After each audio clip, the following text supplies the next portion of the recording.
Ya estamos de vuelta en casa, gracias a todos los que nos acompañan a través de la señal de Capital 21 y también a través de la transmisión en vivo en nuestras redes sociales. Hoy en Educación para Preguntar hablaremos sobre la nanotecnología, qué es, qué uso se les da, en qué casos y en qué industria se aplica ya en nuestro país, hay legislación o no al respecto, dónde se puede estudiar sobre este tema. Tenemos el gusto de recibir en la línea telefónica al doctor Giuseppe Pirucci. Él es investigador del Instituto de Física de la UNAM. Doctor, ¿cómo está? Muy buenos días. Gracias por acompañarnos en casa. Pues recientemente y cada vez más escuchamos sobre la nanotecnología. Es importante que sepamos en qué industrias, cómo se usa, para qué se usa y sus beneficios sobre todo. Buenos días a todos, gracias por estar aquí. Buen día, doctor. Por escucharme. Y sí, como bien dices, yo trabajo en el Instituto de Física y especialmente me dedico a la nanotecnología o a la nanociencia en general.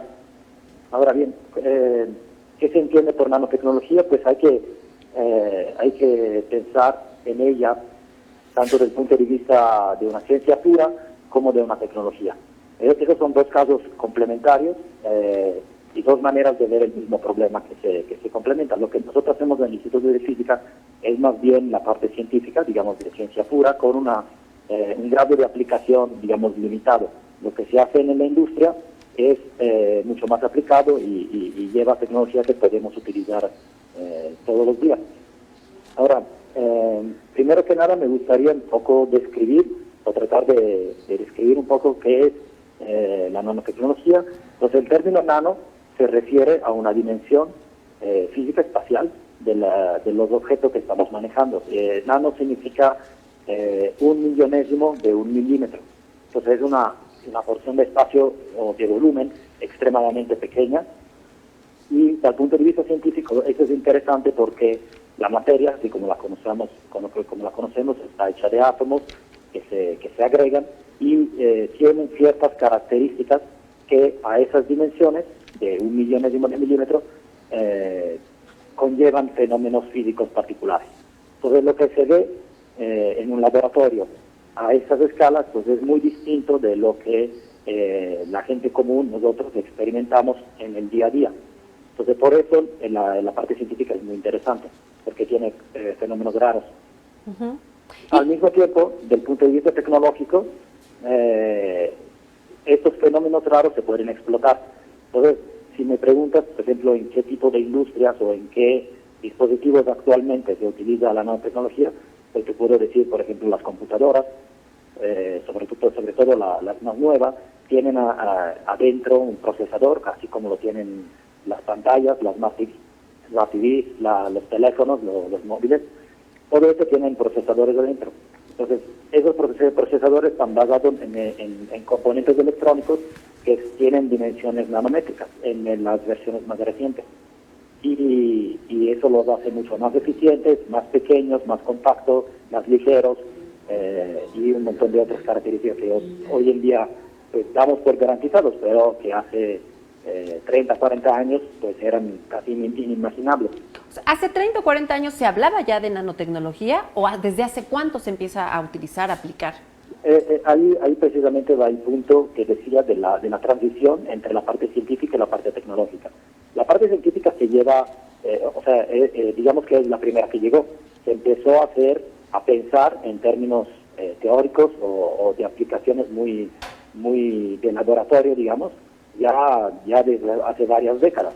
Pero la tecnología llegó solamente recientemente porque para fabricar sobre larga escala esos tipos de dispositivos pues se necesita una infraestructura que se desarrolló en los últimos años.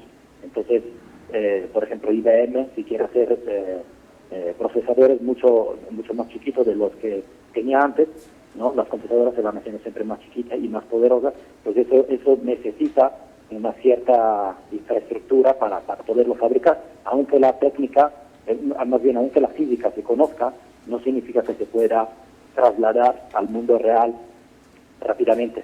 Doctor Giuseppe, les habla Alejandro González. En el sentido y en el área de la medicina, ¿qué tanto ha permitido la nanotecnología tener avances en la cuestión médica? Este es uno de los temas más interesantes y más nuevos de la parte de la nanotecnología. Hasta donde yo sé, se está todavía experimentando la nanomedicina, como se llama, o hay otra rama de la medicina que se llama Theranostics, que tiene precisamente que ver con la distribución del fármaco, de la medicina en el cuerpo de forma mirada. Por ejemplo, si uno tiene un cáncer y no quiere que se irradie todo el cuerpo con radiación porque puede dañar otros órganos, se trata de hacer una medicina que llegue solamente en el lugar donde hay una enfermedad y tratar de curarla localmente. Eso es algo que se está desarrollando, todavía no, hasta donde yo sé, todavía no se hace, pero hay experimentos, por ejemplo, sobre ratones y sobre animales y son prometedores. Entonces, eso es una rama que se está desarrollando más digamos, recientemente de la nanotecnología.